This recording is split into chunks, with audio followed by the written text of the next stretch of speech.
రాష్ట్ర ప్రభుత్వం ద్వారా విద్యార్థులకు అందించాల్సిన 6,400 కోట్ల ఫీజు రియంబర్స్మెంట్, స్కాలర్షిప్ బకాయిలను తక్షణమే విడుదల చేయాలని ఏఐఎస్ఎఫ్ నాయకులు డిమాండ్ చేశారు.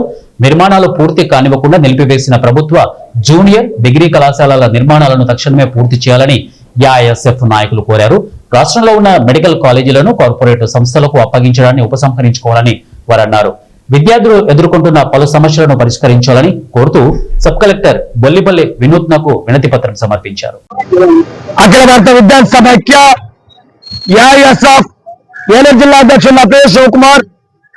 ఈరోజు ఏఐఎస్ఎఫ్ రాష్ట్ర సమితి పిలుపులో భాగంగా ఈరోజు ఏలూరు జిల్లా నూజివీడు నియోజకవర్గంలో సబ్ కలెక్టర్ గారి కార్యాలయం వద్ద నిరసన కార్యక్రమం కూడా తెలియజేస్తా ఉన్నాం.